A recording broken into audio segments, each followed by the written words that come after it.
এহাল দুখীয়া মানুহৰ এজনী বোবা ছোৱালী আছিল।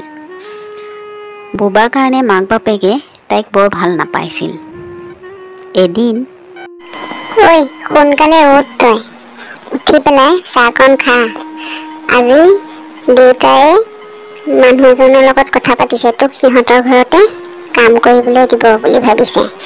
এনেই শুই বহি ঘৰত থাক, এনেও মুখেৰে মাতিবই নোৱাৰ। লোকৰ ঘৰত থাকি 2 পইচাটো ঘটিব পাৰিবি। পইচা ঘটিলে আমাৰো সহায় হ'ব অলপ। তাই যাব খোজা নাছিল। তাই এই কথা মুখেৰে প্ৰকাশ কৰিব পৰা নাছিল। সেইবাবে দেউতাকে খুব দাবী ধমকি দিছিল। বাপেকে কৈছিল যে তই যাবই লাগিব, কাৰণ তই ঘৰত তোৰ কোনো কাম নাই পৃথিৱীখনত। সেইবাবে তই লোকৰ ঘৰলৈ গৈ অন্তত 2 পইচা ঘটিলে আমাৰ সহায় হ'ব। আনফালে যাৰ ঘৰত তাই কাম কৰিব, সেই মানুহজনী বৰ অহংকাৰী আৰু অত্যাচাৰী আছিল। গিৰিয়েকক সদায় শুওঁতে খাওঁতে বহোঁতে সদায় কাম কৰা ছোৱালী এজনীৰ কথা কৈ আছিলে। এদিন গিৰিয়েকে ক'লে, কাম কৰা ছোৱালী এজনী পাইছোঁ, আজি গৈ লৈ আহিম, তোমাৰ সহায় হ'ব। সদায় সদায় মোৰ মূৰটো গৰম নকৰিবা আৰু। বোবা ছোৱালীজনীক দেউতাকে দাবী ধমকি দি সেই মানুহজনৰ লগত পঠিয়াই আছিল। তাই কিন্তু কান্দিছিল, যাব খোজা নাছিল। জোৰ জবস্তিকৈ সেই মানুহজনৰ ছোৱালীজনী দি পেলাই দেউতাকে পঠিয়াই দিলে। যা তই তাত দুবেলা দুমুঠি শান্তিৰে খাবতো পাবি। খবৰ লৈ থাকিম। মানুহজনে বোবা ছোৱালীজনীক গাড়ীত উঠাই নিজৰ ঘৰ পোৱালে। ছোৱালীজনী অহালে ঘৈণীয়েকজনী ৰৈ আছিল।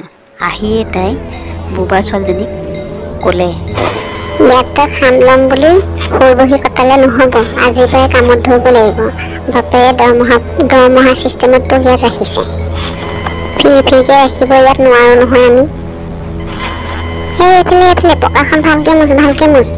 কি কাম কৰিছে ইয়াত তই? তাই মালিকনীৰ মাত আৰু কথাত ভয়ে ভয়ে কাম কৰি থাকিল, কাৰণ তাই মুখেৰে মাতিব পৰা নাছিল। তাকে খা, এয়া আমাৰ কাৰণে, আমাৰ ভাল ভাল খাদ্য তোক খুৱাব আমি নোৱাৰো, কাৰণ তোক আমি কাম কৰিবলৈহে মাতিছো। বাপেৰে সেইমতে দিছে। খাই নিজৰ বাচন চব ধুবি, আৰু মই কাপোৰ এখন দিম, তলত শুবি। কাৰণ তাই বোবা, মুখেৰেতো ক'ব নোৱাৰে। মালিকনীয়ে যি কয় তাই সেইমতেই কৰে। এদিন, কি ভাঙিলি কুলক্ষণি, কি ভাঙিলি তই? এয়া আহিয়ে লাগি গ'ল তোৰ ভঙা চিঙা কাম। এদিনা মালিকনীয়ে খুব তাইক পিটিলে, ঘূৰিয়াই মাৰিলে।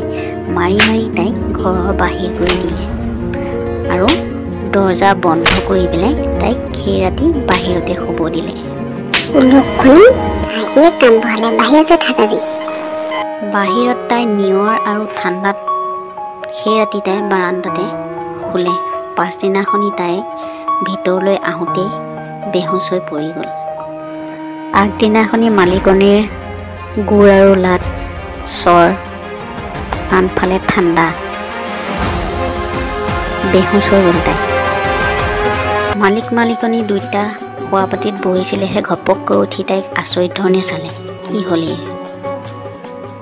তয়াকে নি তাইক ৰুম এটাত শোৱালে, কিন্তু তাই আৰু নুশুঠিলে। লগালগ তাইৰ মাক দেউতাকলৈ খবৰ দিলে। মাক দেউতাকে তাইৰ শটোৰ ওচৰত ৰৈ কান্দিছে আৰু কান্দিছে মাথো। মাক দেউতাকৰ তাইক যেতিয়া মালিকৰ ঘৰলৈ পঠিয়াইছিলে, সেই দৃশ্যটো বাৰে বাৰে মনত পৰিবলৈ ধৰিলে।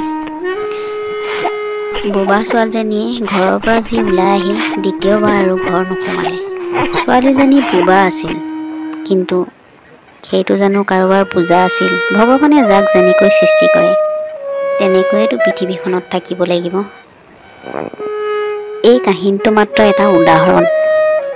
নাজানো কত পৃথিৱীৰ কণ কণ ছোৱালী এনেকুৱা দুৰৱস্থা হৈছে, যাক দৰিদ্ৰ মাক দেউতাকে অন্য ঘৰত কাম কৰিবলৈ পঠিয়াই অত্যাচাৰৰ সন্মুখীন হ'বলগীয়া হয়। কোনে জানে কতবা মৃত্যুৰ মুখত পৰে। দৰিদ্ৰ হ'ল বুলিয়ে জানো ছোৱালী মানুহক লোকৰ ঘৰত কাম কৰিবলৈ পঠিয়াব লাগে? সিহঁতৰোতো এটা মন আছে। শিশু বয়সত লোকৰ ঘৰত কাম কৰি সিহঁতে লোকৰ ঘৰৰ চাৰিবেৰৰ মাজত বন্দী হয়, কিন্তু সিহঁতৰ উদাসীন মনটো, উদাসীন চকুজুৰি কেতিয়াবা চালে বুকুখন বিষাই উঠে। যেন সিহঁতে কয়, আমাকো স্বাধীনতা দিয়া, আমাকো জীয়াই থাকিব দিয়া।